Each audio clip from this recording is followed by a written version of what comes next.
صالح نے جواب دیا، اے میری قوم کے لوگوں، ذرا بتاؤ کہ اگر میں اپنے رب کی طرف کسی مضبوط دلیل پر ہوا اور اس نے مجھے اپنے پاس سے خاص رحمت عطا کی ہو، پھر اگر میں نے اس کی نافرمانی کر لی تو کون ہے جو اس کے مقابلے میں میری مدد کرے گا؟ تو تم میرا تو نقصان ہی بڑھا رہے ہو۔ اپنی فکر تھی نا، اپنی پرواہ تھی کہ میں اگر دلیل پہ ہوا اور میں ٹھیک ہوا تو دیکھو، اگر میں تمہاری باتوں میں آ جاؤں تو میرا بھی تو نقصان ہے۔ لہٰذا اے میری قوم، اب قوم مانگ رہی تھی معجزے، اللہ سبحانہ وتعالیٰ نے معجزہ دے دیا۔ معجزہ کہہ دیا۔ قوم نے کہا کہ پہاڑ میں سے اللہ کو کہیں کہ ذرا ہمیں اونٹنی نکال کے دکھائے۔ اللہ سبحانہ وتعالیٰ نے ان کے کہنے پر ان کی آنکھوں کے سامنے پہاڑ سے ایک اونٹنی نکال دی، لیکن ساتھ ہی حکم دیا، اے میری قوم والو، یہ اللہ کی بھیجی ہوئی اونٹنی ہے جو تمہارے لیے ایک معجزہ ہے۔ اب تم اسے اللہ کی زمین میں کھاتی ہوئی چھوڑ دو اور اسے کسی طرح کی ایذا نہ پہنچاؤ، ورنہ فوری عذاب تمہیں پکڑ لے گا۔ پھر بھی ان لوگوں نے اس اونٹنی کے پاؤں کاٹ ڈالے۔ اس پر صالح نے کہا، اچھا تم اپنے گھر والوں میں 3 دن تو رہ سکتے ہو، اور یہ وعدہ جھوٹا نہیں ہے۔ یعنی کہ 3 دن کی مہلت دے دی گئی کہ وہ توبہ کر لیں، شاید کہ وہ معافی مانگ لیں۔ پھر جب ہمارا فرمان آ پہنچا، ہم نے صالح کو اور ان پر ایمان لانے والوں کو اپنی رحمت سے اس سے بھی بچا لیا اور اس دن کی رسوائی سے بھی۔ یقیناً تیرا رب نہایت توانا اور غالب ہے۔ اور ظالموں کو بڑے زور کی چنگھاڑ نے آ دبوچا، پھر تو وہ اپنے گھروں میں اوندھے پڑے رہ گئے، ایسے کہ گویا وہ وہاں کبھی آباد ہی نہ ہوئے تھے۔ آگاہ رہو کہ قوم سمود نے اپنے رب کے ساتھ کفر کیا، تو سن لو ان سمودیوں پر پھٹکار ہے۔ اللہ سبحانہ وتعالیٰ نے ایک اور قوم کو مکمل طور پر ختم کر دیا۔ کیوں؟ کیونکہ انہوں نے اللہ کی آیات کے ساتھ کفر کیا، اللہ کے ساتھ کفر کیا، اور ہمارے بھیجے ہوئے پیغمبر ابراہیم کے پاس خوشخبری لے کر پہنچے اور سلام کہا، انہوں نے بھی جواب میں سلام کہا اور بغیر کسی تاخیر کے گائے کا بھنا ہوا بچڑا لے آئے۔ اب جو دیکھا ان کے تو ہاتھ بھی اس کی طرف نہیں پہنچ رہے، تو ان سے اجنبیت محسوس کر کے دل ہی دل میں ان سے خوف کھانے لگے۔ انہوں نے کہا، ڈرو نہیں، ہم تو قوم لوط کی طرف بھیجے ہوئے آئے ہیں۔ اس کی بیوی جو کھڑی ہوئی تھی تو وہ ہنس پڑی، تو ہم نے اسے اسحاق کی اور اسحاق کے پیچھے یعقوب کی خوشخبری دی۔ وہ کہنے لگی، ہائے میری کم بختی، میرے ہاں اولاد کیسے ہو سکتی ہے؟ میں خود بڑھیا اور یہ میرے خاوند بھی بہت عمر کے ہیں، یعنی ضعیف ہیں۔ یہ تو بڑی ہی عجیب بات ہے۔ فرشتوں نے کہا، کیا تم اللہ تعالیٰ کی قدرت پر تعجب کرتی ہو؟ تم پر اے اس گھر کے لوگوں اللہ کی رحمت اور اللہ کی برکتیں نازل ہوں۔ بے شک اللہ تعالیٰ خوب حمد و ثنا والا اور بڑی ہی شان والا ہے۔ جب ابراہیم علیہ السلام کا خوف جاتا رہا اور اسے بشارت بھی پہنچی، تو ہم سے قوم لوط کے بارے میں کہنے لگے۔ اب دیکھیے یہاں پر جب اللہ سبحانہ وتعالیٰ نے قوم لوط کی طرف عذاب بھیجنے کے لیے فرشتے بھیجے، وہ فرشتے پہلے ابراہیم علیہ السلام کے پاس پہنچے، مہمان بن کر آئے۔ ابراہیم علیہ السلام نے سلام کہا، پھر ان کی ضیافت کا خوب اہتمام کیا۔ کیا کیا؟ گائے کا بھنا ہوا بچڑا لے آئے۔ اور جب اس زمانے میں تو یہ رواج تھا کہ جب دشمن بھی کسی کے گھر جاتے تھے نا، تو وہاں سے کھائے بغیر واپس نہیں آتے تھے، اور وہ لوگ جو ہے وہ جب دشمن کسی کے گھر جاتے نا تو وہ وہاں کا نمک بھی نہیں کھاتے تھے کہ کہیں یہ نہ ہو کہ بعد میں ہمیں اس کا بھی حساب نہ دینا پڑے۔ جب ابراہیم علیہ السلام نے ان کی ضیافت کی، ان کی مہمان نوازی کی، اور انہوں نے اس گائے کے گوشت کو ہاتھ بھی نہ لگایا، تو ابراہیم علیہ السلام کو جنوبیت محسوس ہوئی کہ میں ان کی جو ہے وہ ان کے کھانے کا اہتمام میں نے کیا ہے اور انہوں نے تو کچھ بھی نہیں کھایا۔ تو ابراہیم علیہ السلام کو تھوڑا خوف محسوس ہوا، لیکن ابراہیم علیہ السلام کو خوشخبری دی فرشتوں نے کہ ہم تو لوط کی طرف آئے ہیں، اور ہم آپ کو اسحاق کی اور اسحاق کے بعد یعقوب کی، یعنی 2 بیٹوں کی خوشخبری دے دی، اولاد۔ اب اس ٹائم پہ جب انہیں یہ خوشخبری ملی، روایات میں ملتا ہے کہ ابراہیم علیہ السلام کی عمر تب 70 سال تھی، ٹھیک ہے۔ تو ابراہیم علیہ السلام کی اس وقت ان کی بیوی سارہ سے اولاد نہیں تھی، حضرت ہاجرہ سے اولاد تھی، اسماعیل، اور جنہیں وہ مکہ کی وادیوں میں چھوڑ آئے، ہم وہ قصہ شروع میں پڑھ چکے، آگے بھی پڑھیں گے۔ اس کے بعد یہاں پر اس دوسری بیوی کو یعنی کہ حضرت سارہ کو خوشخبری دی گئی کہ آپ کو اللہ تعالیٰ 2 بیٹے عطا کریں گے، اسحاق اور یعقوب۔ اور ان کی بیوی کی حیرت پر وہ کہنے لگی کیا تمہیں اللہ تعالیٰ کی قدرت پر تعجب ہے؟ یہاں رک گئے میری وہ تمام بہنیں، تمام جاننے والے، تمام نہ جاننے والے، لیکن اولاد کی تڑپ اور طلب رکھنے والے لوگ اس آیت کو پڑھ کے اللہ سبحانہ و تعالیٰ سے ایک دفعہ تہ دل سے دعا کریں۔ اللہ سبحانہ و تعالیٰ کے لیے کوئی مشکل نہیں، کسی عمر کے حصے میں کسی بھی جو ہے وہ مصلحت کی وجہ سے اگر اولاد نہیں ہو رہی تھی، اللہ دیتا ہے اولاد۔ جب وہ دینے پہ آتا ہے ساری رپورٹس غلط ہوں گی تب بھی اولاد ہو جائے گی، جب وہ نہ دینے پہ آئے تو سب کچھ ٹھیک ہو تب بھی اولاد نہیں ہوتی۔ تو اللہ تعالیٰ میری ان تمام بہنوں کو، خاص طور پر جو میرے ساتھ جڑے ہیں دین کے معاملے میں، ان سب کو، میری ایک بہت پیاری اسٹوڈنٹ ہیں، ان کی بیٹی کی اولاد نہیں ہے، اللہ سبحانہ و تعالیٰ ان کو بھی اولاد نرینہ دے، اور تمام وہ میری دوستیں، تمام وہ لوگ جو میرے ساتھ اس جو ہے وہ کام کے لیے دین کے کام کے لیے کام کر رہے ہیں، اللہ سبحانہ و تعالیٰ نے انہیں اس نعمت سے جس کو محروم رکھا ہے وہ یہاں پر دعا کریں، ہم بھی آپ کے لیے دعا کریں گے۔ اللہ سبحانہ و تعالیٰ سب کو نیک اور صالح اولاد دے، اور اللہ تعالیٰ آپ لوگوں کے گھروں پر رحمتیں اور برکتیں نازل کرے۔ ابراہیم علیہ السلام کی تعریف کی گئی آیت نمبر 75 میں، جو ایک لحاظ سے آپ کے اور میرے لیے بھی پیغام ہے کہ ہمیں کیسا ہونا چاہیے۔ ابراہیم علیہ السلام کے بارے میں کہا گیا یقیناً ابراہیم بہت تحمل والے، حلم والے، نرم دل اور اللہ کی جانب جھکنے والے تھے۔ ان میں سے کون کون سی کوالٹی، کون کون سی خوبی آپ میں موجود ہے، آپ اپنا جائزہ خود لیں۔ اے ابراہیم، اس خیال کو چھوڑ دیجئے، آپ کے رب کا حکم تو آپ پہنچا، اور ان پر سے اب یہ نہ ٹالے جانے والا عذاب ضرور آنے والا ہے۔ جب ہمارے بھیجے ہوئے فرشتے لوط کے پاس پہنچے تو وہ ان کی وجہ سے بہت غمگین ہوئے اور دل ہی دل میں کڑنے لگے اور کہنے لگے آج کا دن بڑی مصیبت کا دن ہے۔ نبی تھے نا، فکر تھی کہ اب تو جو ہے وہ قوم تباہ ہو جائے گی، اور وہ قوم کی تباہی کی وجہ سے فکر مند ہوئے۔ پھر کیا ہوا کہ لوط علیہ السلام کی طرف فرشتے چونکہ خوبصورت نوجوانوں کی شکل میں آئے تھے، بہت پیارے لگ رہے تھے، اور جو قوم لوط تھی نا، قوم لوط کا گناہ ہی بہت بڑا تھا، عورتوں کو چھوڑ کر مردوں سے اپنی خواہش کو پورا کرتے تھے۔ ہوا کیا، جب انہوں نے دیکھا کہ لوط علیہ السلام کے پاس 2 لڑکے آئے ہیں، خوبصورت لڑکے ہیں، قوم دوڑتی ہوئی اس کے پاس آ پہنچی۔ وہ تو پہلے ہی بدکاریوں میں مبتلا تھی۔ لوط نے کہا اے قوم کے لوگوں، یہ ہیں میری بیٹیاں جو تمہارے لیے بہت ہی پاکیزہ ہیں، اللہ سے ڈرو اور مجھے میرے مہمانوں کے بارے میں رسوا مت کرو۔ کیا تم میں ایک بھی بھلا آدمی نہیں؟ پھر بھی سمجھا رہے ہیں کہ دیکھو عورتوں سے نکاح کرتے ہیں تمہارا، عورتیں ہوتی ہیں مردوں کے لیے۔ انہوں نے جواب دیا تو بخوبی جانتا ہے ہمیں تو بیٹیوں میں، تیری بیٹیوں میں کوئی حق نہیں ہے، اور ہماری تو اصلی چاہت سے تو بخوبی واقف ہے۔ کیا تھی اصلی چاہت؟ مرد تھے ان کی اصلی چاہت۔ لوط نے کہا کاش کہ مجھ میں تم سے مقابلہ کرنے کی قوت ہوتی، یا میں کسی زبردست کا آسرا پکڑ لیتا۔ اب فرشتوں نے کہا اے لوط، ہم تیرے پروردگار کے بھیجے ہوئے ہیں، ناممکن ہے کہ یہ تجھ تک پہنچیں، بس تو اپنے گھر والوں کو لے کر کچھ رات رہے اور نکل کھڑا ہو۔ تم میں سے کسی کو مڑ کر بھی نہ دیکھنا چاہیے بجز تیری بیوی کے، اس لیے کہ اسے بھی وہی پہنچنے والا ہے جو ان سب کو پہنچے گا۔ یقیناً ان کے وعدے کا وقت صبح کا ہے، کیا صبح بالکل قریب نہیں؟ اب دیکھیں یہاں پر انڈرلائن کر لیں اس پورشن کو، کہا گیا سوائے تمہاری بیوی کے، نبی کی بیوی اور ہلاک ہوگی۔ کیوں؟ کیونکہ اللہ کی نافرمان ہے۔ یہاں پر اب آپ کو سمجھ آ رہا ہوگا قرآن پڑھ کے اللہ سبحانہ و تعالیٰ اس طرح کی نسبتیں نہیں مانگتا جس طرح کی ہمارے معاشرے میں رائج ہیں۔ ہمارے خاندان میں تو ایک نیک ہو جائے تو ہم تو سارے کے سارے خوشی سے کرتے جاتے ہیں، گناہ کرتے جاتے ہیں، گناہ کی خیر ہے، ہم سے تو اب نہیں پوچھا جائے گا، ہم سے کیا پوچھنا ہے، ہمارے لیے تو فلاں بندے کی سفارش کافی نہیں۔ نبی کا بیٹا ہم نے پیچھے پڑھا، نبی کی بیوی ہلاک ہوئی، یہاں قوم لوط کو دیکھیں، حضرت لوط کی بیوی ہلاک ہو گئی۔ کیوں؟ کیونکہ وہ ایمان لانے والی نہیں تھی۔ اصول اللہ تعالیٰ کا کیا نظر آ رہا ہے کہ نبی کی بیوی ہوگی یا بیٹا، کوئی بھی ہے اگر، اور وہ ایمان نہیں لائے گا تو وہ پھر عذاب الہی کا ہی شکار ہوگا۔ پھر جب ہمارا حکم آ پہنچا، ہم نے اس بستی کو زیر و زبر کر دیا، اوپر کا حصہ نیچے کر دیا، اور ان پر کنکریلے پتھر برسائے جو تہ بتہ تھے، تیرے رب کی طرف سے نشان زدہ تھے، اور ان ظالموں سے کچھ بھی دور نہ تھے۔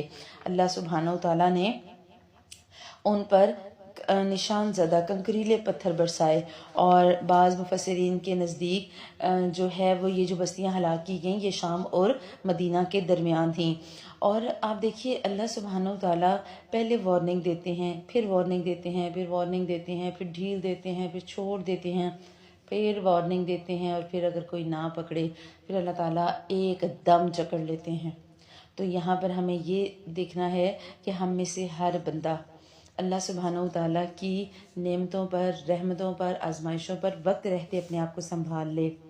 اگلا قصہ قوم شعیب کا، اور ہم نے مدین کی طرف ان کے بھائی شعیب کو بھیجا۔ اس نے کہا اے میری قوم، اللہ کی عبادت کرو، اس کے علاوہ تمہارا کوئی معبود نہیں، اور تم ناپ تول میں کمی نہ کرو، میں تو تمہیں آسودہ حال دیکھ رہا ہوں، اور تم مجھ پر گھیرنے والے دن کے عذاب کا خوف بھی ہے۔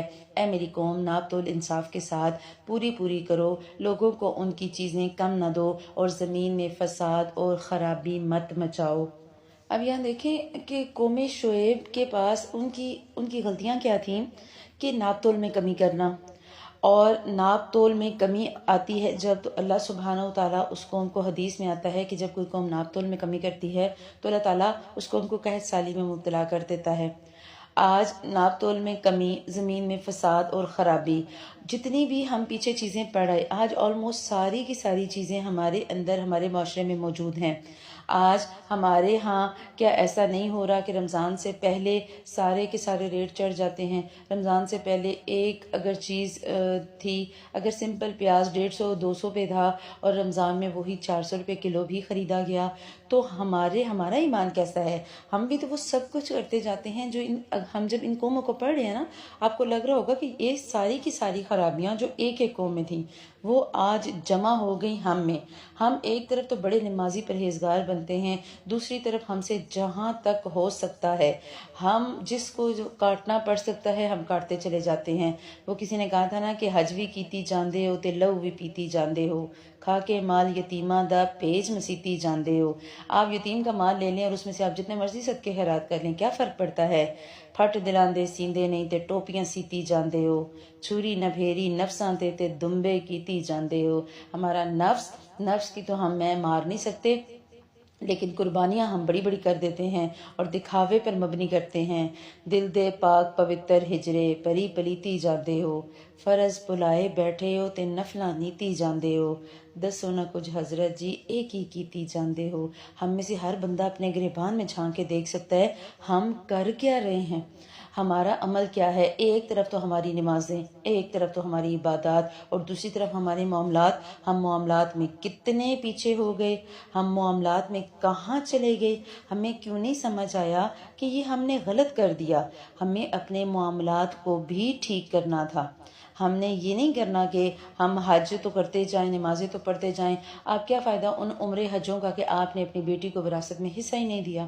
کیا فائدہ ان حج کا اور عمروں کا کہ آپ کے گھر میں جو ملازم ہیں ان کی سیلری آپ نے اتنی کم رکھی ہے کہ وہ 2 وقت روٹی بھی پوری اپنی نہیں کھا سکتے؟ تو ہمیں ہر چیز کو دیکھنا ہے۔ ان قوموں کو پڑھنے کا مقصد یہ ہے، اللہ ہمیں ان قوموں کے ساتھ پڑھنے کے ساتھ ساتھ یہ سمجھا رہے ہیں کہ ہم نے یہ کام نہیں کرنے۔ اللہ سے دعا کریں اللہ حلال رزق دے، اللہ تعالیٰ جو بھی دے وہ اچھا ہو۔ دعا آتی ہے نا اللہم اکفنا بحلالک عن حرامک واغننا بفضلک عمن سواک۔ تو ہمیں دعاؤں کے ساتھ ناپ تول میں کمی نہیں کرنی۔ آج ہمارے ہاں اگر ایک ریڑی والے نے یا ایک ٹھیلے والے نے یا ایک دکاندار نے آگے فروٹ اچھا سجایا ہوتا ہے اور آپ اس سے اچھا دیکھ کے لیتے ہیں، اور جب ہم گھر آ کے دیکھتے ہیں تو اس میں سے آدھا تو خراب ہی نکل آتا ہے۔ ان کی بھی اپنی ٹرکس ہیں، انہوں نے بھی کیا کیا ہوتا ہے یہ وہی جانتے ہیں۔ لیکن اگر قوم شعیب پر اس وجہ سے عذاب آیا کہ وہ ناپ تول میں کمی کیا کرتے تھے، تو ہم سوچتے ہیں ہم کہاں کھڑے ہوں گے؟ ہمارے تو پیٹرول پمپ پہ بھی کہتے ہیں کہ راؤنڈ فگر میں پیٹرول نہ ڈلوائیں، کوئی نہ کوئی ایشو ہوتا ہے۔ ہم تو بازاروں میں جب پتہ کرنے جاتے ہیں الیکٹرانکس ویٹ کا، تو وہ کہتے ہیں کتنے فرق والا آپ کو چاہیے، کتنی کمی والا آپ کو چاہیے۔ تو یہ ساری چیزیں ہمیں ذہن میں رکھنی ہے کہ ناپ تول کی کمی، آپ اور میں ہم تو گھروں میں ہیں نا، تو ہم بھی دیکھ سکتے ہیں کئی جگہوں پر ہمیں ناپ تول میں کہیں پر کوئی کمی نہیں کرنی، اللہ کا حلال کیا ہوا جو بچ رہے تمہارے لیے بہتر ہے اگر تم ایمان والے ہو، میں تم پر کچھ نگہبان نہیں۔ انہوں نے جواب دیا، اے شعیب، کیا تیری صلاح تجھے یہی حکم دیتی ہے کہ ہم اپنے باپ داداؤں کے معبودوں کو چھوڑ دیں اور ہم اپنے مالوں میں سے جو کچھ کرنا چاہیں وہ بھی کرنا چھوڑ دیں؟ تو ہمیں بڑا ہی وقار اور نیک چلن آدمی تو بڑا ہی وقار اور نیک چلن آدمی ہے۔ کیا کہہ رہے ہیں؟ اپنی حضرت شعیب علیہ السلام کو کہہ رہے ہیں کہ کیا تمہاری نمازیں یہی حکم دیتی ہیں کہ ہم اپنے معبودوں کو چھوڑ دیں، ہم اپنے معبودوں کی عبادت کرنا چھوڑ دیں؟ ماننے کو تیار نہیں تھے۔ شعیب علیہ السلام سمجھا رہے ہیں اور یہ سمجھنے کو تیار نہیں ہیں، اکیلے اپنی دلیلیں پیش کر رہے ہیں لیکن وہ پھر بھی ماننے کو تیار نہیں۔ تو انہوں نے کہا، اے میری قوم، دیکھو تو اگر میں اپنے رب کی طرف سے روشن دلیل لیے ہوئے ہوں اور اس نے مجھے اپنے پاس سے روزی دے رکھی ہے، میرا یہ ارادہ بالکل نہیں کہ تمہارا خلاف کر کے خود اس چیز کی طرف جھک جاؤں جس سے تمہیں روک رہا ہوں۔ میرا ارادہ تو اپنی طاقت بھر اصلاح کا ہے، میری توفیق تو اللہ ہی کی مدد سے ہے، اسی پر میرا بھروسہ ہے اور اسی کی طرف میں رجوع کرتا ہوں۔ اور اے میری قوم کے لوگوں، کہیں ایسا نہ ہو کہ تم کو میری مخالفت ان عذابوں کا مستحق بنا دے جو قوم نوح اور قوم ہود اور قوم صالح کو پہنچ چکے، اور قوم لوط تو تم سے کچھ دور نہیں۔ لہٰذا تم اپنے پروردگار سے استغفار کرو، اس کی طرف توبہ کرو، یقین مانو میرا رب بڑی مہربانی والا، بہت محبت کرنے والا ہے۔ یہاں آپ دیکھیں حضرت شعیب اکیلے تنہا مقابلہ کر رہے ہیں قوم کا، کہہ رہے ہیں دیکھو میں اگر ٹھیک ہوا، حق پر ہوا تو تمہارے اوپر ہی عذاب آئے گا۔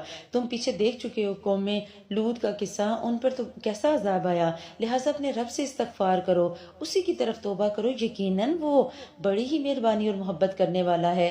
بار بار سمجھا رہے ہیں، دیکھو میں حق پر ہوں، مان لو حق پر ہوں۔ اور ہمیشہ ایسا ہوتا ہے، حق پر لوگ بہت کم ہوتے ہیں، اور جب آپ کوئی حق کی بات کرتے ہیں نا، ایک دم آپ کو مخالفت آتی ہے، آپ اپنی مخالفت کی آپ کو سمجھ بھی نہیں آتی، کون کہاں سے آپ کو کیسے پکڑ رہا ہے۔ لیکن حق پہ ہونے والوں کو ہمیشہ اس طرح کی چیزوں کا سامنا کرنا پڑتا ہے۔ اور اگر ہم آج کل کے معاشرے میں دیکھیں تو آج بھی یہی حال ہے، آج بھی ہم میں سے ہر ایک یہ کہہ سکتا ہے کہ میں حق پرستوں کی قبیل سے ہوں، جو حق پہ ڈٹ گیا اس لشکر قلیل سے ہوں۔ تھوڑے سے لوگ ہوتے ہیں حق پر، میں یوں ہی دست و گریباں نہیں زمانے سے، میں جس جگہ کھڑا ہوں کسی دلیل سے ہوں۔ جو اکیلا بندہ کھڑا ہوتا ہے نا، اس کو پتہ ہوتا ہے کہ میں حق پہ ہوں، اور جو حق پہ کھڑا ہے وہ اگر اکیلا بھی ہے، اسے کوئی پرواہ نہیں زمانے کی، اسے کوئی پرواہ نہیں، کوئی کچھ بھی کرے، اس کا کام ہے وہ کھڑا رہے، دوسروں کو پھر بھی دعوت دیتا رہے۔ اور ہم نے بھی اس دعوت کو پہنچانا کہ استغفار کرنی ہے، اللہ کی طرف رجوع کرنا ہے۔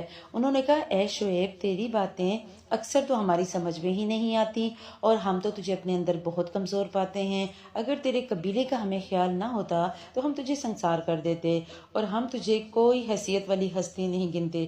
ہمیں تو نہیں لگتا آپ اس قابل ہیں کہ ہم آپ کی جو ہے وہ اتنی عزت کریں۔ لہٰذا انہوں نے جواب دیا، اے میری قوم کے لوگوں، کیا تمہارے نزدیک میرے قبیلے کے لوگ اللہ سے بھی زیادہ عزت والے ہیں کہ تم نے اسے پسے پش ڈال دیا؟ یقیناً میرا رب جو کچھ کر رہے ہو سب کو گھیرے ہوئے ہے۔ شعیب علیہ السلام کہہ رہے ہیں، میرے خاندان کی وجہ سے میری عزت کر رہے ہو، میرے خاندان کی وجہ سے مجھ پر ہاتھ تم نہیں اٹھا رہے، دست درازی نہیں کر رہے، تو اللہ تو میرے خاندان والوں سے بھی بہت زیادہ عزت والا ہے۔ میرا اللہ اس قابل نہیں ہے کہ تم اس کی جو ہے وہ بات مانو، تم نے اللہ کو بھی پیچھے ڈال دیا۔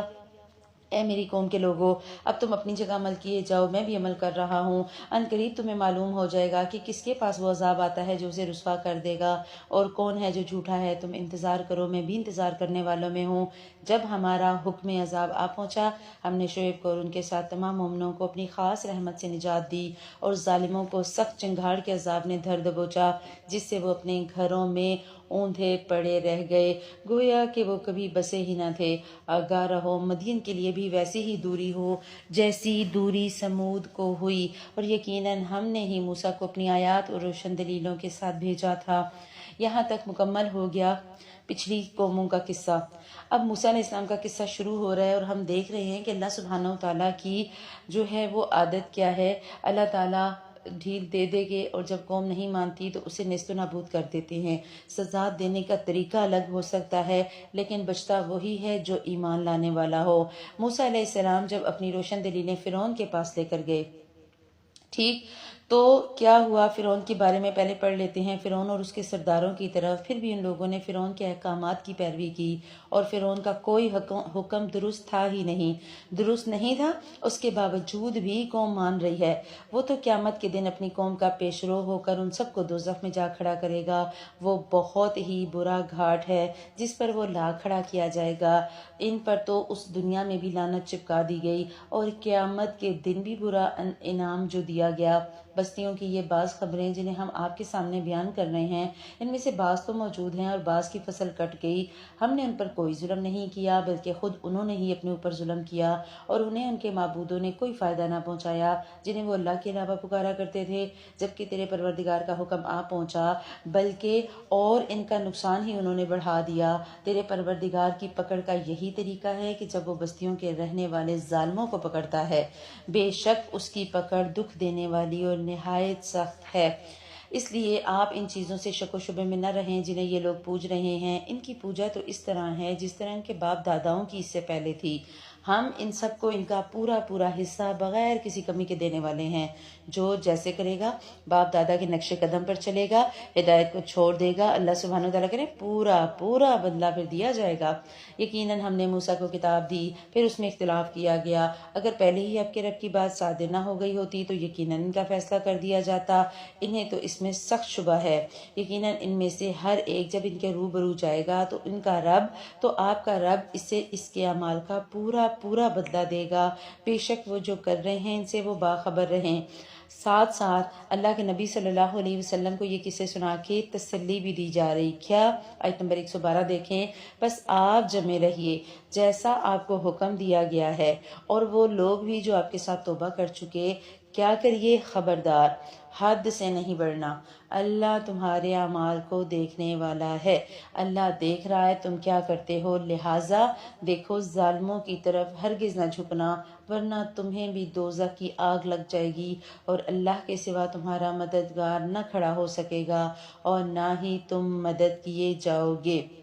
لہٰذا کیا کرو، دن کے دونوں سروں میں نماز برپا رکھ، اور رات کی کئی ساعتوں میں بھی۔ کیوں؟ ان الحسنات یذہبن السیئات، انڈرلائن کر لیں اس آیت کو۔ یقیناً نیکیاں برائیوں کو دور کر دیتی ہیں، نیکیاں برائیوں کو مٹا دیتی ہیں۔ اگر کبھی زندگی میں، پچھلی زندگی میں گناہ ہو گئے اور ہم اسے مٹانا چاہتے ہیں، ان گناہوں کو مٹانے کے لیے توبہ بھی کریں، نیکیاں بھی کریں، صدقات بھی دیں، اور خصوصاً نمازوں کی پابندی۔ اللہ کے نبی صلی اللہ علیہ وسلم کی حدیث کے مفہوم کے مطابق آپ صلی اللہ علیہ وسلم نے فرمایا، بتاؤ اگر تم میں سے کسی ایک کے دروازے پر بڑی نہر ہو، وہ روزانہ اس میں 5 بار نہائے، تو کیا اس کے جسم پر کوئی میل کچیل باقی رہے گی؟ صحابہ نے عرض کیا، نہیں۔ آپ صلی اللہ علیہ وسلم نے فرمایا، اسی طرح یہ 5 نمازیں ہیں، ان کے ذریعے اللہ تعالیٰ گناہوں اور خطاؤں کو مٹا دیتا ہے۔ اسی طرح اگر ہم احادیث کا مزید مطالعہ کریں تو پتہ لگتا ہے کہ 5 نمازیں، جمعہ دوسرے جمعے تک، رمضان دوسرے رمضان تک آنے والے درمیان کے تمام گناہوں کو دور کرنے کا جو ہے وہ ذریعہ بن جاتا ہے۔ لہٰذا حکم دے دیا گیا آپ صبر کرتے رہیے، یقیناً اللہ تعالیٰ نیکی کرنے والوں کا اجر ضائع نہیں کرتا۔ بس کیوں نہ تم سے پہلے زمانے کے لوگوں میں سے ایسے اہل خیر لوگ ہوئے جو زمین میں فساد پھیلانے سے روکتے، سوائے ان چند کے جنہیں ہم نے ان میں سے نجات دی۔ ظالم لوگ تو اس چیز کے پیچھے پڑ گئے جس میں انہیں آسودگی دی گئی تھی، اور وہ گنہگار تھے۔ اللہ نے آسودگی دی، اللہ نے آسانیاں دیں، انہیں آسانیوں میں بہتے چلے گئے۔ کھانا پینا، سونا جاگنا، بازار، شاپنگ، پارلر، انٹرٹینمنٹ، بس اسی چکر میں رہے۔ اللہ کہہ رہا ہے کیوں نہ وہ لوگوں کی اصلاح کرتے، کیوں نہ وہ شریعت لوگوں پر نافذ کرتے، کیوں نہ وہ زمین میں فساد کم کرتے، کیوں نہ ایسا ہوا۔ آپ کا رب ایسا نہیں کہ کسی بستی کو ظلم سے ہلاک کر دے اور وہاں کے لوگ نیکوکار ہوں۔ اگر آپ کا پروردگار چاہتا تو سب لوگوں کو ایک ہی راستے پر، ایک ہی گروہ کر دیتا۔ وہ تو برابر اختلاف کرنے والے ہی رہیں گے، بجز ان کے جن پر آپ کا رب رحم فرمائے۔ انہیں تو اسی لیے پیدا کیا ہے، اور آپ کے رب کی یہ بات پوری ہے کہ انڈرلائن کریں آیت نمبر 119، لَأَمْلَأَنَّ جَهَنَّمَ مِنَ الْجِنَّةِ وَالنَّاسِ أَجْمَعِينَ، میں تو جہنم کو جنوں اور انسانوں سے بھر دوں گا۔ اللہ کے نبی صلی اللہ علیہ وسلم کی احادیث کے مطابق جنات اور انسان، یہ سارے کے سارے جہنم میں اکٹھے ڈالے جائیں گے. جو انسان پیروی کرتا ہے نا وہ سارے اکٹھے ڈالے جائیں گے. اللہ کے نبی صلی اللہ علیہ وسلم نے فرمایا جنت اور دوزخ آپس میں جھگڑ پڑی. جنت نے کہا کیا بات ہے کہ میرے اندر وہی لوگ آئیں گے جو کمزور اور معاشرے کے گرے پڑے لوگ ہوں گے. جہنم نے کہا میرے اندر تو بڑے بڑے جبار اور متکبر قسم کے لوگ ہوں گے. تو اللہ تعالیٰ نے جنت سے فرمایا تو میری رحمت کی مظہر ہے، تیرے ذریعے سے میں جس پر چاہوں اپنا رحم کروں. اور جہنم سے اللہ تعالیٰ نے فرمایا تو میرے عذاب کی مظہر ہے، تیرے ذریعے سے میں جس کو چاہوں سزا دوں. اللہ تعالیٰ جنت اور دوزخ دونوں کو بھر دے گا. جنت میں ہمیشہ اس کا فضل ہوگا، حتیٰ کہ اللہ تعالیٰ ایسی مخلوق پیدا فرمائے گا جو جنت کے باقی ماندہ رقبے میں رہے گی، اور جہنم جہنمیوں کی کثرت کے باوجود حل من مزید کا نعرہ بلند کرے گی کہ کیا کچھ اور بھی ہے، یہاں تک کہ اللہ تعالیٰ اس میں اپنا قدم رکھے گا جس پر جہنم پکار اٹھے گی قط قط وعزتک، بس بس تیری عزت و جلال کی قسم.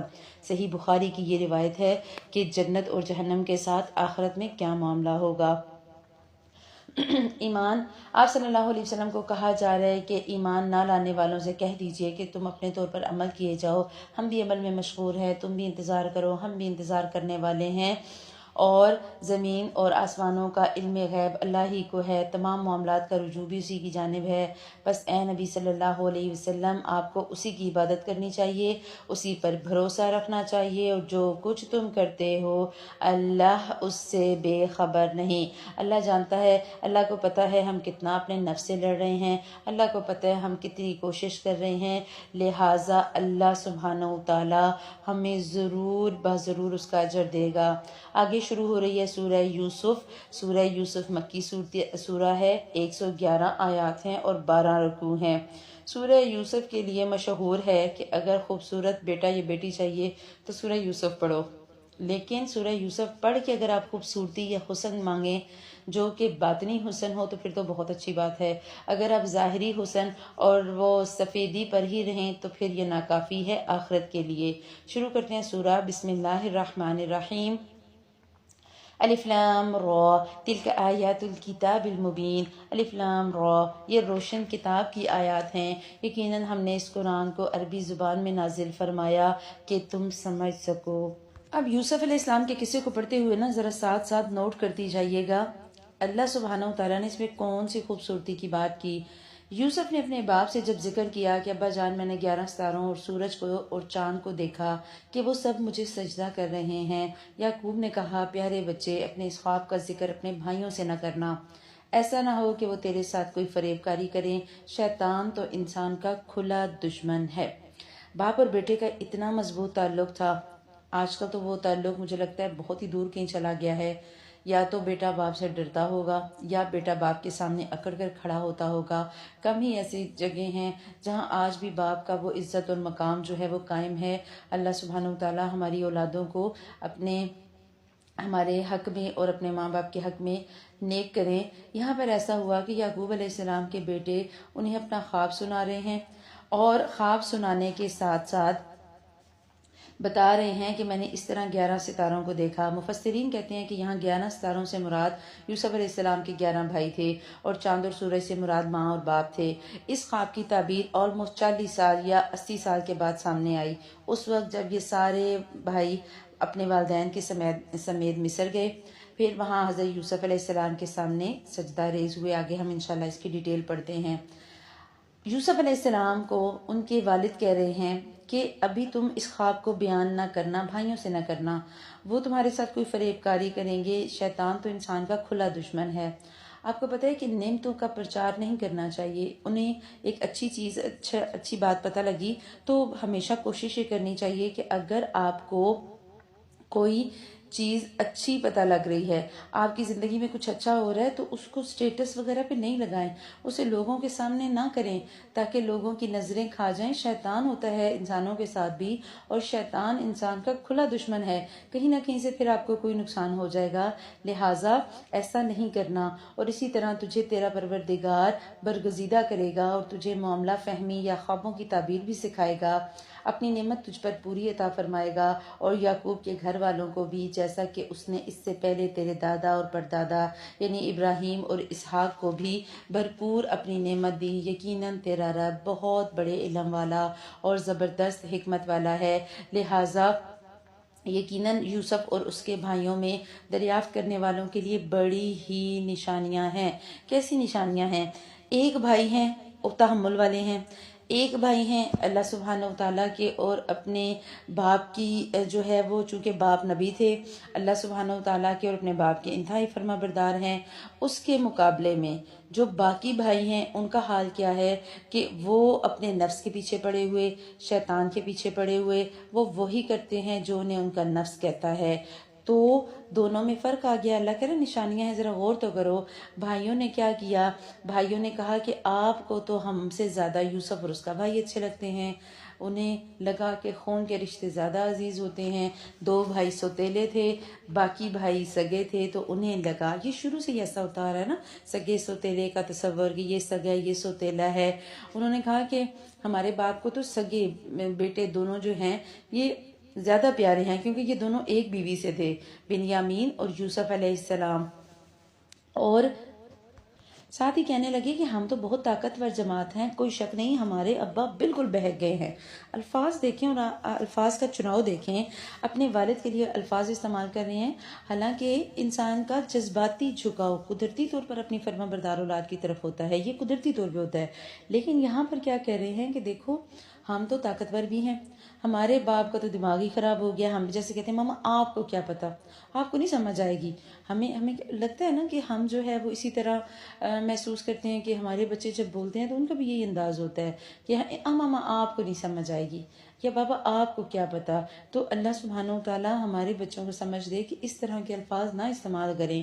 اور انہوں نے آپس میں پلان کیا کیا کہ یوسف کو تم مار ہی ڈالو یا کسی نامعلوم جگہ پھینک دو، کیونکہ تمہارے والد کا رخ تو اسی کی طرف ہے، اگر اس کے بعد تم نیک ہو جانا۔ اب اس آیت کو انڈرلائن کریں، آیت نمبر 9 کا لاسٹ پورشن، کہ گناہ کر لو اس کے بعد نیک ہو جانا، معافی ابھی مانگ لو اس کے بعد دیکھی جائے گی، یعنی گناہ کر کے معافی مانگ لینا تو اللہ بخش دے گا۔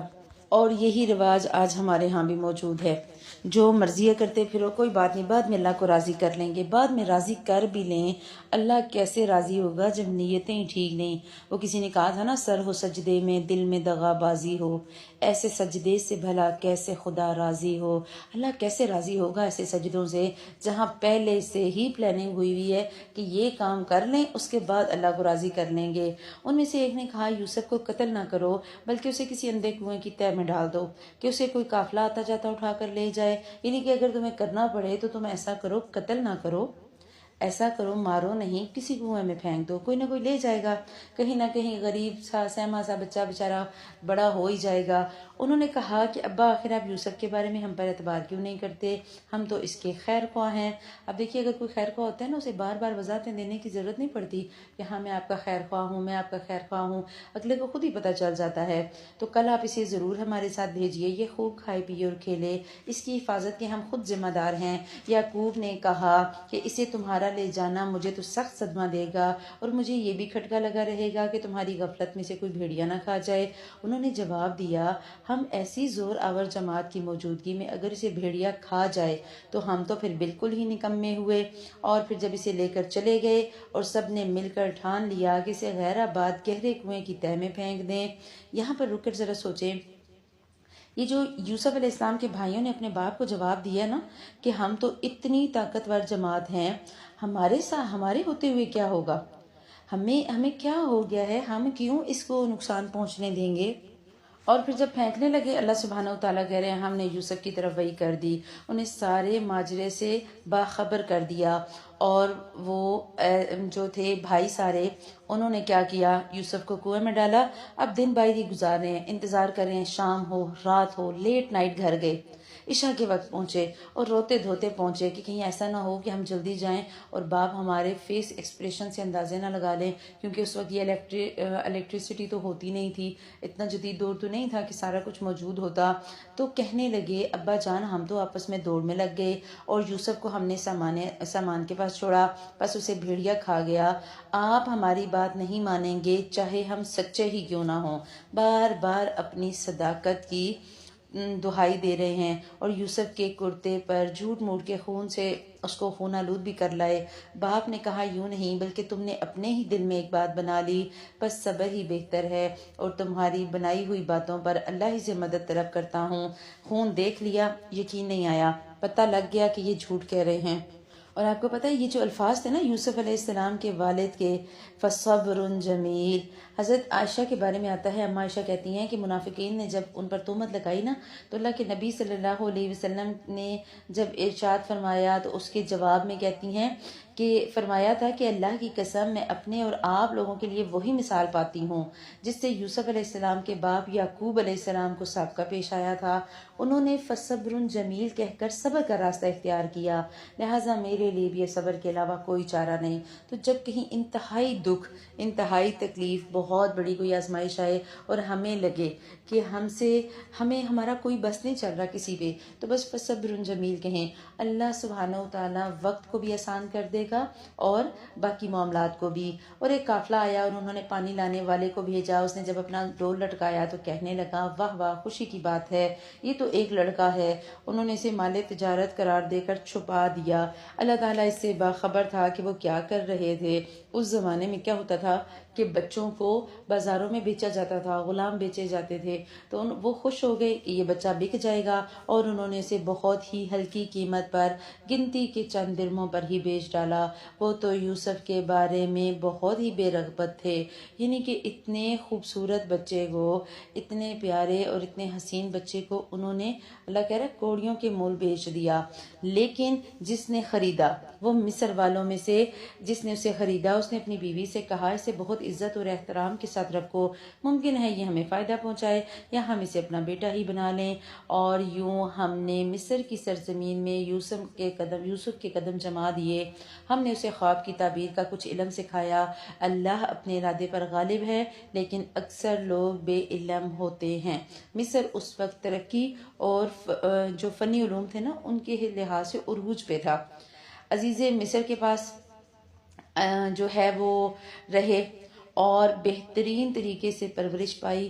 ان کے بھائیوں نے کیا سوچا ہوگا کہ جسے یوسف کو انہوں نے کنویں میں پھینکا، وہ یوسف بیچارہ پتہ نہیں کہاں ہوگا۔ جیسے ہم سوچتے ہیں نا، ہائے اب ہم قصہ پڑھ رہے ہیں نا تو ہمیں دکھ ہو رہا ہوگا، ہائے یوسف کے ساتھ کتنا برا ہوا، بیچارے کو کنویں میں ڈالا گیا، بیچارے کے ساتھ یہ ہوا۔ نہیں، ہم نے کیا سوچتے ہیں، الحمدللہ اللہ سبحانہ و تعالیٰ نے آزمایا اور وہ اپنی آزمائشوں میں کھرے اترے، اور یوسف جب جوانی کی عمر کو پہنچے، ہم نے انہیں قوت فیصلہ اور علم دیا۔ ہم نیک لوگوں کو ایسا ہی بدلہ دیتے ہیں، یاد رکھیں نیک لوگوں کو بدلہ اللہ ضرور دیتا ہے۔ اس عورت نے جس کے گھر میں یوسف تھے، یوسف کو بہلانا پھسلانا شروع کر دیا، اور وہ اپنے نفس کی نگرانی چھوڑ دے، دروازہ بند کر کے کہنے لگی جاؤ آ جاؤ۔ یوسف نے کہا اللہ کی پناہ، وہ میرا رب ہے، مجھے اس نے بہت اچھی طرح رکھا، بے انصافی کرنے والوں کا بھلا نہیں ہوتا۔ یوسف علیہ السلام کو اندازہ تھا کہ جس گھر میں وہ رہ رہے ہیں، اس گھر کی مالکن کے ساتھ وہ کوئی غلط کام نہیں کر سکتے۔ آپ دیکھیے نا، ایک فطرت میں حیا ہوتی ہے نا، اور یوسف علیہ السلام کو سمجھ آ گئی کہ یہ تو مجھے بہلا پھسلا رہی ہے، اور ان کا نہیں، میں تو ایسا کوئی کام نہیں کر سکتا، مجھے تو اللہ تعالیٰ سے ڈر لگتا ہے کہ میں کسی کے ساتھ بے انصافی کروں۔ اس عورت نے یوسف کی طرف ارادہ کیا، قصد کیا مطلب اسے اپنی اداؤں سے گھیرنے لگی، اور پھر وہ اس کا قصد کرتے اگر وہ اپنے پروردگار کی دلیل نہ دیکھتے، یعنی یوسف علیہ السلام نے اگر اپنے رب کے معجزے نہ دیکھے ہوتے، ان کا ایمان مضبوط نہ ہوتا، تو شاید وہ بھی برائی کر ہی لیتے۔ یوں ہی ہوا اس واسطے کہ ہم نے اس سے برائی اور بے حیائی کو دور کر دیا، بے شک وہ ہمارے چنے ہوئے بندوں میں سے تھا۔ برائی دیکھ کر اللہ سبحانہ و تعالیٰ نے، برائی سامنے تھی اور اللہ تعالیٰ نے اس سے بچا لیا۔ دعا کریں اللہ سبحانہ و تعالیٰ ہمیں، ہماری اولادوں کو بھی بے حیائیاں سامنے ہوتے ہوئے بھی بچا لیں، برائیاں سامنے ہوتے ہوئے بھی بچا لیں، بالکل اسی طرح جیسے یوسف علیہ السلام کو بچایا۔ ہوتا کیا ہے کہ اللہ سبحانہ و تعالیٰ کے چنے ہوئے بندوں میں سے تھے نا یوسف علیہ السلام، اس لیے اللہ نے بچا لیا۔ آپ دعا کریں اللہ بھی ہمیں ایسا چنے اپنی ذات کے لیے کہ ہمیں برائی نظر آتے ہی اس کی پہچان ہو جائے، فوراً کھٹکا لگ جائے کہ نہیں، میں نے یہ کام نہیں کرنا۔ دونوں دروازے کی طرف دوڑے اور اس عورت نے یوسف کا کرتا پیچھے کی طرف سے کھینچ کر پھاڑ ڈالا، اور دروازے کے پاس ہی عورت کا شوہر دونوں کو مل گیا۔ تو وہ کہنے لگی، جو شخص تیری بیوی کے ساتھ برا ارادہ کرے اس کی تو یہی سزا ہے کہ اسے قید کر دیا جائے یا اسے کوئی دردناک سزا دی جائے۔ یہ دیکھیں عورت کی چالاکیاں۔ حدیث کا مفہوم آتا ہے کہ اللہ کے نبی بہت لمبی حدیث ہے، اس کا چھوٹا سا پورشن بیچ میں سے آپ کو سناؤں گی کہ آپ صلی اللہ علیہ وسلم نے فرمایا، تم عورتیں جو ہو نا، تم اچھے سے اچھے عقل مند سے عقل مند مرد کی عقل کو کھا جانے والی ہو۔ یعنی کہ مرد ذہین سے ذہین بھی ہوگا نا، عورت کے سامنے ایسا عاجز آتا ہے، اس کے سامنے ایسا ہو جاتا ہے کہ اس کی اپنی مت ماری جاتی ہے۔ تو یہاں پر بھی یہی ہوا، عزیز مصر نے اپنی بیوی کی بات کو مانا، یوسف علیہ السلام کو جو ہے وہ جیل بھیجنے کا انتظام ہوا۔ کیسے ہوا؟ پہلے سمجھ آ گئی کہ غلط بیوی ہی ہے، لیکن اس کے باوجود اپنی عزت بچانے کے لیے یوسف علیہ السلام کو زندان میں ڈالا گیا۔ یوسف نے کہا یہ عورت ہی مجھے پسلا رہی تھی، اور عورت کے قبیلے کے ایک شخص نے گواہی دی کہ اگر اس کا کرتا آگے سے پھٹا ہے تو عورت سچی ہے، اور یوسف جھوٹ بولنے والوں میں سے ہے، اور اگر اس کا کرتا پیچھے سے پھاڑا گیا تو عورت جھوٹی اور یوسف سچا ہے۔ خاوند نے جب دیکھا تو یوسف کا کرتا تو پیچھے کی طرف سے پھاڑا گیا تھا، تو صاف کہہ دیا کہ یہ تو تم عورتوں کی چال بازیاں ہیں، بے شک تمہاری چال بازیاں بہت بڑی ہیں۔ اب یہاں دیکھیں، ذرا نوٹ کریں، ہمارے معاشرے میں بہت سی جگہوں پر کیا ایسا نہیں ہوتا کہ ایک عورت کی وجہ سے کتنی جھگڑے، لڑائیاں، فساد، قتل و غارت تک ہو جاتا ہے۔ عورت کا بہت بڑا کردار ہے معاشرے میں، نیگیٹیوٹی اور پازیٹیوٹی میں۔ ہوتا کیا ہے، ایک عورت غلط ہوگی تو بہت سو کو غلط کر دے گی۔ ایک غلط عورت ایک محلے میں رہتی ہے تو اس محلے کے کتنے بچے خراب ہو جاتے ہیں، اور وہی ایک نیک عورت اگر ایک محلے میں رہے گی تو سارے بچے قرآن پڑھ کے اور دین سیکھ کر اس محلے سے نکلیں گے۔ تو یہ بہت چیز سمجھنے والی ہے کہ عورت کو دین کا علم ہونا بہت ضروری ہے۔ اور یوسف کو عزیز مصر کہنے لگا، یوسف اب اس بات کو آتی جاتی کرو، یعنی چھوڑو، معاملے کو درگزر کرو، بس تم سوری کہہ دو، بات ختم کرتے ہیں۔ اب عزیز مصر کہہ رہا ہے کہ سوری کرو، اور یوسف علیہ السلام تیار نہیں۔ یوسف علیہ السلام اس بات کو ماننے کو ہی تیار نہیں، کیونکہ ان کی غلطی نہیں تھی۔ یوسف کو کہا کہ تم اس بات کو آتی جاتی کرو، اور اپنی بیوی کو کہا کہ اے عورت تو اپنے گناہ کی توبہ کر، بے شک تو گناہ گار ہے۔ مرد کو پتہ لگ گیا نا، لیکن اس معاشرے میں بھی مردوں میں اس طرح کی غیرت نہیں تھی۔ وہ غیرت مند ہوتا نا تو وہ یوسف علیہ السلام کو اسی ٹائم پہ کہہ دیتا کہ ٹھیک ہے تم ٹھیک ہو، اور اپنی بیوی کو کہتا کہ دیکھو تمہاری غلطی ہے، لیکن ایسا نہیں ہوا۔ شہر کی عورتوں میں چرچا ہونے لگا کہ عزیز کی بیوی تو اپنے غلام کو اپنا مطلب نکالنے کے لیے بہلانے لگی، ان کے دل میں یوسف کی محبت بیٹھ گئی۔ ہمارے خیال میں تو یہ صحیح گمراہی تھی، صریح گمراہی تھی۔ اس نے ان کی اس پر پرفریب غیبت کا جب حال سنا تو انہیں بلا لیا۔ ایک مجلس بلوائی گئی، اور مجلس میں سب کو ایک ایک چھری دے دی گئی اور ایک ایک فروٹ دے دیا گیا، اور ان کو بتایا، یوسف کو کہا کہ یوسف سامنے سے چلے آؤ۔ عورتوں نے جب دیکھا یوسف علیہ السلام کو تو اپنے ہاتھ کاٹ لیے، اور زبان سے نکلا ہاش اللہ، یعنی کہ ماشاءاللہ یہ تو بہت ہی کوئی خوبصورت انسان ہے، اور کچھ نے کہا یہ انسان نہیں، یہ تو یقیناً کوئی فرشتہ ہے۔ اور یہ حسن کی وجہ سے نہیں کٹے تھے ہاتھ، یہ ان کا اخلاقی کردار کٹ کے گرا تھا، اخلاق گرا نا، سب نے ہی اپنے ہاتھوں کو کاٹ لیے۔ اب جو مصر کی بیوی تھی نا، عزیز مصر کی، وہ کہنے لگی تم مجھے تانے دیتی تھی، لیکن جو تم نے دیکھا تمہیں کیا لگتا ہے کہ میں کیا غلط تھی؟ اس وقت معاشرہ ایسا تھا، ساری کی ساری عورتیں کہنے لگی ہاں تم نے جو کیا ٹھیک کیا، مطلب خوبصورتی کی وجہ سے۔ جبکہ یوسف علیہ السلام نے اپنے لیے دعا کی کہ اے میرے رب، جس طرف یہ عورتیں مجھے بلا رہی ہیں، اس سے تو جیل مجھے اچھی لگتی ہے، اس سے تو مجھے جیل خانہ پسند ہے، لہٰذا آپ اگر تو نے ان کا فن فریب مجھ سے دور نہ کیا تو میں ان کی طرف مائل ہو جاؤں گا، اور میں بالکل نادانوں میں جا ملوں گا۔ آپ دیکھیں نا، نوجوان تھے اس ٹائم پہ، اچھی جوانی کی عمر کو تھے، تو اس وقت انہوں نے یہی کہا کہ میں کہیں شیطان کے بہکاوے میں نہ آ جاؤں، لہٰذا مجھے آپ جیل میں ڈلوا دیجئے۔ اللہ نے دعا قبول کی، یوسف علیہ السلام کو جیل ہو گئی۔ کافی وقت گزر گیا، کافی وقت گزرنے کے بعد وہاں دونوں جوان تھے، دونوں میں نے ہی ایک خواب دیکھا، اور خواب جب یوسف علیہ السلام کو بتایا تو یوسف علیہ السلام نے اس کی تعبیر بتائی، اور جب تعبیر بتائی اور دونوں کی تعبیر سچ ہو گئی۔ ایک نوجوان نے خواب دیکھا کہ اس نے کہا کہ میں نے اپنے آپ کو شراب نہ چھوڑتے دیکھا، دوسرے نے کہا میں نے اپنے آپ کو دیکھا ہے کہ میں اپنے سر پر روٹی اٹھائے ہوئے ہوں جسے پرندے کھا رہے ہیں۔ تو یوسف علیہ السلام نے بتایا شراب والے کو کہ تم جو ہے وہ تم کیا کرو گے، تم اپنے بادشاہ کو شراب پلانے پر مقرر ہوگے، اور دوسرے کو بتایا کہ تم سولی چڑھائے جاؤ گے۔ لیکن یہ تعبیر بتانے سے پہلے یوسف علیہ السلام نے انہیں دین کی دعوت دے دی، ابتدا تبلیغ سے کی، تھوڑی سی ڈوز دے دی کہ دیکھو تم اپنے باپ دادا کے جس دین پہ تھے نا اس سے نکل آؤ، میں تو اپنے باپ دادا کے دین کا پابند ہوں، میں تو ابراہیم اور اسحاق اور یعقوب کے دین کا ماننے والا ہوں، لہٰذا شرک نہیں کرنا، اور یہ جو پوجا پاٹ باقی کی جا رہی ہے نا ان سے چھٹ جاؤ، ان کو چھوڑ دو۔ لہٰذا انہوں نے ایسا ہی کیا۔ وہ جب دیکھیں ایک بندہ جب تبلیغ کر رہا ہوتا ہے تو ماننے والا مان ہی لیتا ہے نا بعد میں۔ بعض دفعہ ہمارا انداز ایسا ہوتا ہے کہ ہم وقتی طور پہ کہتے ہیں نہیں یہاں بات کرنا مناسب نہیں، تبلیغ کا موقع جہاں ملے، دین کی بات کرنے کا جہاں ہمیں موقع ملے ہمیں وہ بات کر دینی چاہیے۔ اب جس نے چھوٹ جانا تھا یوسف علیہ السلام نے اسے کہا کہ تم اپنے بادشاہ کے سامنے میرا ذکر بھی کرنا، دنیا کے اسباب اختیار کرنے کا تو اللہ بھی حکم دیتا ہے نا۔ پھر شیطان نے اسے بلا دیا، اس نے یوسف علیہ السلام سے کوئی ذکر نہیں کیا، بادشاہ سے یوسف علیہ السلام کا کوئی ذکر نہیں کیا، حتیٰ کہ کئی سال گزر گئے۔ بادشاہ نے پھر ایک دن خواب دیکھا کہ 7 موٹی تازی فربا گائے ہیں جنہیں 7 لاغر اور دبلی پتلی گائیں کھا رہی ہیں، اور 7 بالیاں ہیں ہری ہری اور 7 بالکل خشک۔ تو اے درباریوں میرے اس خواب کی تعبیر بتاؤ۔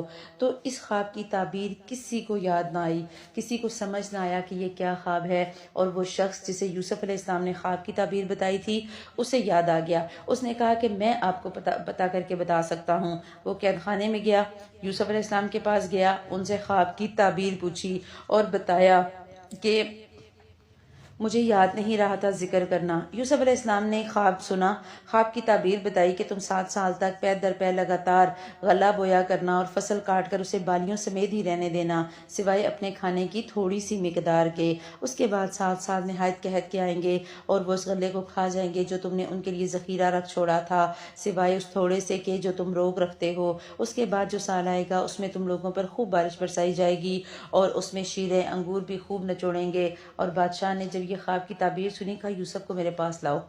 جب قاصد یوسف کے پاس پہنچا تو اس نے کہا اپنے بادشاہ کے پاس واپس جاؤ اور اس سے پوچھو کہ عورتوں کا پہلے معاملہ تو پتہ کرے، یعنی کہ مجھ پر جو تہمت لگائی گئی پہلے وہ تو نکالے۔ ہم میں سے کوئی ہوتا تو کہتا ہے شکر نہیں ہے بادشاہ قید سے نکال رہا ہے فوراً نکلیں۔ اللہ سبحانہ و تعالیٰ نے اتنی فہم اتنی فراست دی یوسف علیہ السلام کو، کہنے لگے میں ضرور آؤں گا، پہلے ذرا میرے دامن پر جو تہمت لگائی گئی ہے نا اس کا جائزہ لو وہ کیا تھا۔ بادشاہ نے پھر عورتوں کو بلایا، صحیح واقعے کا پتہ لگا تو بتا دیا گیا کہ معاذ اللہ یوسف میں ہم نے کوئی برائی نہیں دیکھی۔ عزیز مصر کی بیوی بھی بول اٹھی، اس نے بھی سچ بول دیا کہ میں نے اسے ورغلایا اور وہ سچوں میں سے ہے۔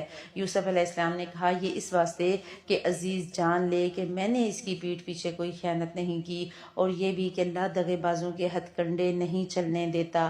اب دیکھیے نا عزیز مصر کی بیوی نے الزام اپنا واپس لے لیا کہ ہاں میں نے الزام لگایا تھا، اور یوسف علیہ السلام نے ثابت کیا کہ احسان کا بدلہ مومن احسان کے ساتھ ہی دیتا ہے۔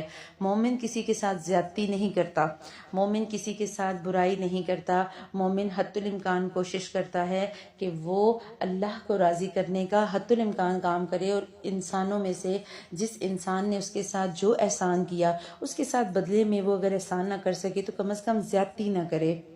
یہاں پر اپنے لیے سبق نوٹ کریں، سورہ یوسف کی آخری آیت سے ہمیں کیا سبق ملا کہ ہمارے انتہائی قریبی عزیز، ہمارے اپنے دوست اگر ہمیں دھوکہ دیں تو ہمیں صبر سے کام لینا ہے، اور اگر ہمیں اللہ سبحانہ و تعالیٰ کسی سے زندگی میں معاملہ ایسے ہو جائے کہ کوئی ہم پر احسان کر دے تو ہمیں پھر اس کا شکر گزار رہنا ہے، اس کا احسان مند رہنا ہے کہ شکریہ آپ کا کہ آپ نے مجھ پر اتنا احسان کیا۔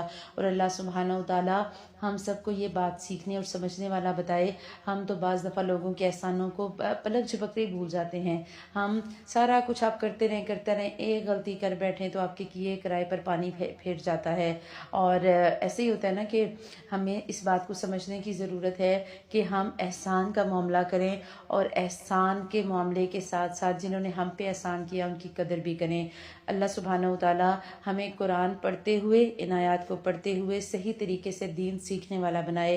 بارک اللہ لی ولکم فی القرآن الحکیم ونفعنی وإیاکم بآیات وذکر الحکیم۔ سبحانک اللہم وبحمدک نشہد ان لا الہ الا انت نستغفرک ونتوب الیک۔ السلام علیکم ورحمۃ اللہ وبرکاتہ۔